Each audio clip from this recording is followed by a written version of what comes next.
Yo, what is up guys? It's Pedro here, and in today's video I will be going over 5 free agents that I think the Washington Commanders should target in free agency. Free agency is coming up on us this Monday. The contract negotiations can start and the deals can officially be signed on Wednesday. So if you guys are new, make sure to subscribe for Washington and NFL content. I'm on the road to 7,500 subscribers, so please help me get there. Also, hit that like button and turn on those notifications so you never miss a video, and follow me on Twitter. I'm trying to get to 1,000 followers on there. Now, let's get right into the video. So we are a couple days away from the legal tampering period on Monday when that starts. So we're going to be hearing about the deals, who's signing where, and then on Wednesday, 2 days later, the deals can officially be signed. And Washington's free agency plans changed a little bit once they traded for Carson Wentz, because he's taking up $28 million of cap space this year. We'll see if his contract gets restructured a little bit. I hope it does, but it is $28 million for now. So we have about $5.8 million in cap space, and a couple moves to get that up. We still haven't officially released Landon Collins, but it's very, very likely that it's going to happen. That is what most reporters expect to happen. It's just a matter of time when it happens. So we do that. We're at about $12.5 million in cap space. So still not a lot, because not only do you have to re-sign your own guys, so maybe J.D. McKissic,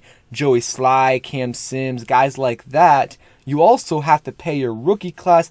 And you're going to have around 90 guys on the roster, before the season starts, and they got like 60. So they've got some work to do right there. But I also think there's other ways they can, manipulate the cap, extend Eric Flowers. He's got about a $10 million cap hit. That'll save some cap space for sure. They can do some other things with Kendall Fuller, with William Jackson III, with other guys as well. If you guys want me to make a separate video, I will, because this is not going to be a cap space video. This is a free agency video. So they're not going to be able to make any huge signings, or at least likely not make many like last year where they signed 3 guys for over $10 million a year. They're not going to be able to do that this year, but they still will be able to make some signings. So let's first start off with my first signing I think the Washington Commanders should make, and that is Zach Ertz. And I know tight end is not a big position of need at all. I love Logan Thomas. I think he's one of the better tight ends in the NFL.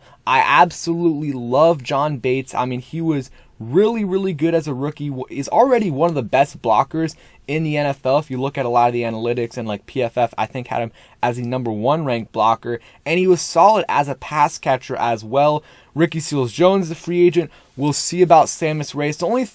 There's a couple reasons why I think bringing Zach Ertz would be a good solution, or would be a good idea, is because who knows with Logan Thomas. If they feel like Logan Thomas will be 100% by the start of the season, okay, I am fine with them not really addressing the tight end position. But if there's a little bit uncertainty there, I would not mind bringing in Zach Ertz. And no, I do not think we need to break the bank for Zach Ertz, and I don't think we'll need to get him, because I feel like Zach Ertz won't mind signing a reasonable deal here, because of course he has a great relationship with Carson Wentz. Both of them are very close, and of course Carson Wentz was Zach Ertz's quarterback, so they both really like each other. They like playing with each other. They have good chemistry. And the thing with Zach Ertz is he can, he of course is a tight end, but he also can line up different spots, on the line of scrimmage. So he's not only just lines up as a tight end. So you can have him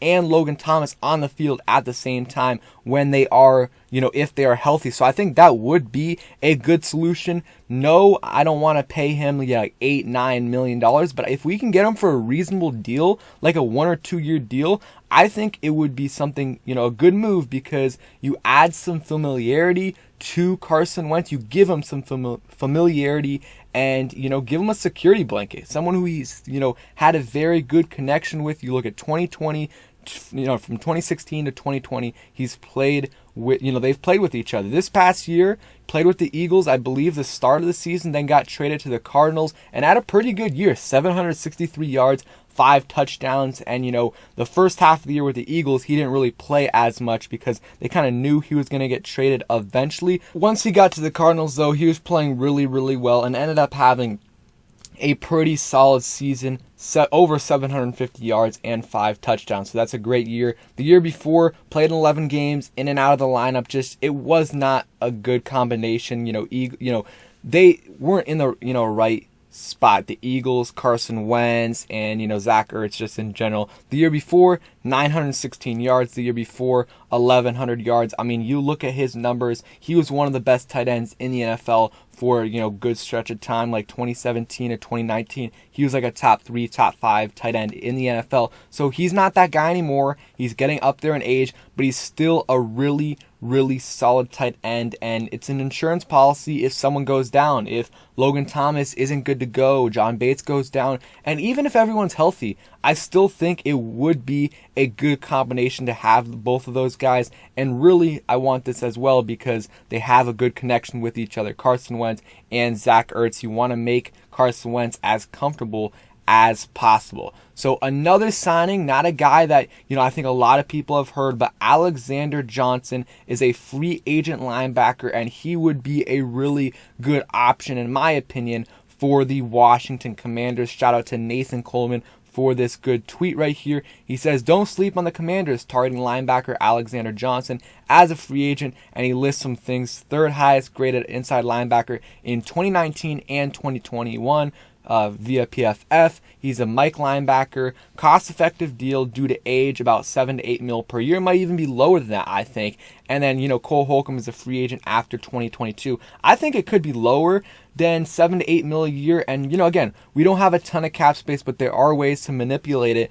But, these huge free agent signings don't always work out. I mean, paying these guys $15, $18 million a year, not even just for Washington, but just around the league, it usually doesn't work out all the time. You build your teams through the draft. You fill holes in free agency with low-key guys, and maybe eventually they will turn into solid role players or even better than that. I mean, you look at J.D. McKissic, Logan Thomas, Wes Schweitzer, Ronald Darby, like that free agency class was amazing by Washington, and they didn't sign a single big-name guy, I guess, besides Kendall Fuller, and those guys turn out to be either elite backups or solid starters, and, that was a good strategy, I think, by Washington. You look at Alexander Wilson, his advanced numbers, I think, look amazing. You look at 2019, allowed an 81% completion percentage, which is not great. But again, a lot of the things, passes against linebackers are very short passes, so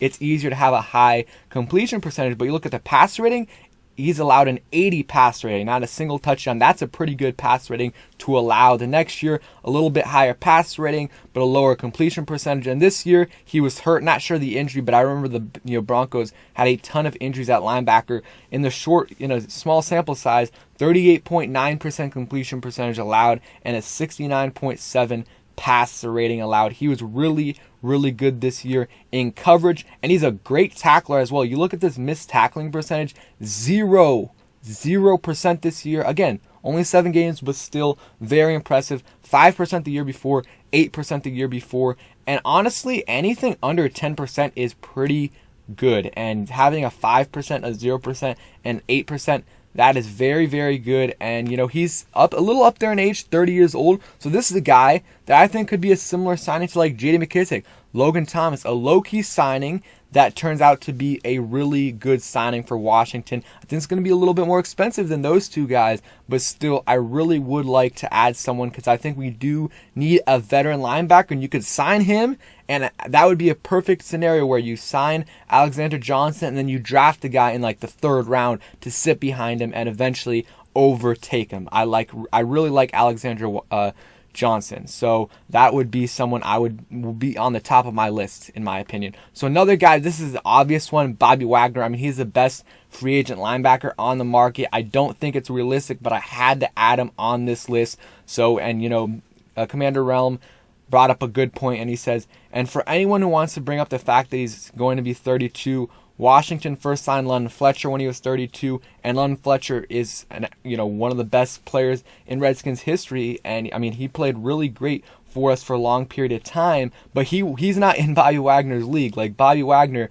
is probably the best linebacker in the NFL over the last 10 years. So, I mean, London Fletcher was great, and I think he should be in the Hall of Fame, or at least to the next level where he can be voted upon. But Bobby Wagner is even better than London Fletcher was, and this year people are saying he's falling off. Yes, sure, he's not as good as he once was, but he had over 150 tackles this year, and I think that's his second most he's had in his career. I think he would be a really solid option for Washington. Doesn't get a ton of picks, similar to Alexander Johnson, one pick, pretty much like one pick every season. That's his average, maybe like two. He's a good linebacker, great tackler, can get to the QB if you need him.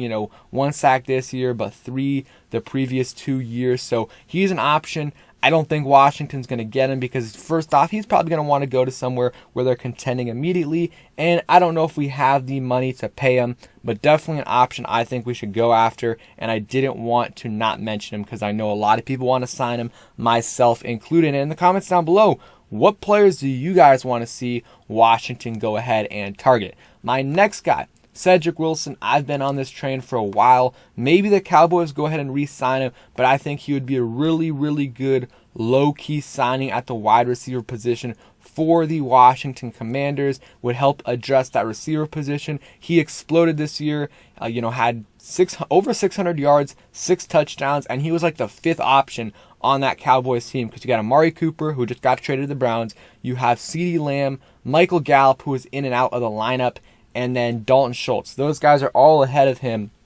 in terms of targets and, per game. And Cedric Wilson still put up some really good numbers. He's very, versatile, can run the football as well, can even pass the football as well. 6 for 6 in the last 2 years with a touchdown. I really like him, and I think with an expanded role, he could explode even more than he did this year.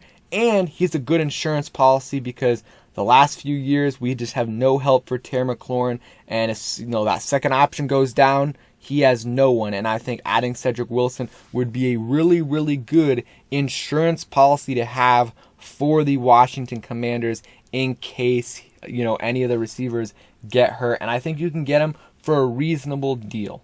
Last guy on this list is Quandre Diggs from the Seattle Seahawks. They're kind of in that rebuild mode now. We'll see. If they trade for Deshaun Watson, they are not in rebuild mode. But if they don't, they are for sure in rebuild mode, and they likely won't want to pay Quandre Diggs unless they can get him for cheap. And Quandre Diggs probably won't want to go back there to a rebuilding team because he's not old, but he's 29 years old, so he's getting up there in age in terms of his NFL career. And free safety is a position that I think Washington should address, whether it's re-signing Bobby McCain or getting someone else. I think they should address it, and Quandre Diggs is definitely better than Bobby McCain. So if Bobby McCain's asking for like $6 million a year and Quandre Diggs is asking for $9 million, I would 100% sign Quandre Diggs over Bobby McCain. I would be willing to sign him for $5 million more a year than Bobby McCain. So whatever the deal is, if Bobby McCain is asking for anything close to what Quandre Diggs is asking for, I would 100% sign Quandre Diggs. Some other free safety options: Marcus Williams from the Saints, he's a really good option. Tyrann Mathieu, he's a good option, but both those guys are going to get paid like $15 million a year.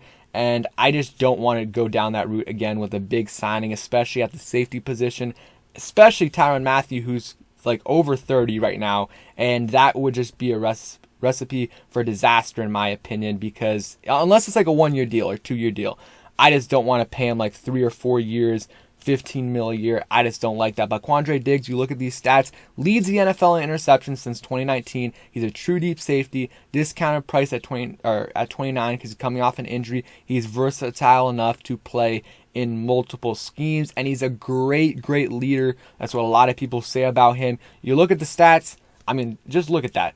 I don't know. I know interceptions aren't everything, but it's still huge. 5 interceptions in 2021, 5 the year before, 3.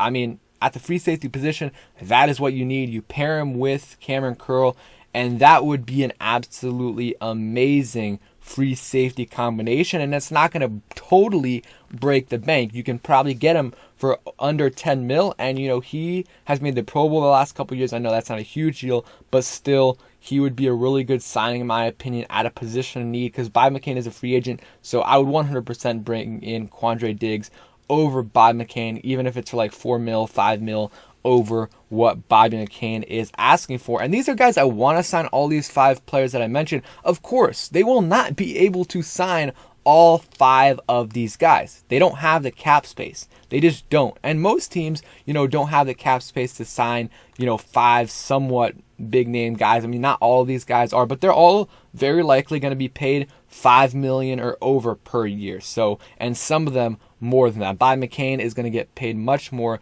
than $5 million per year, and some of these guys are going to be getting paid like $8, $9 million a year. So these are just some guys I like, and hopefully Washington signs one or even more than that. So thank you guys for watching. I hope you guys enjoyed the video. If you did, hit that like button, subscribe if you guys are new, and turn on those notifications so you never miss a video.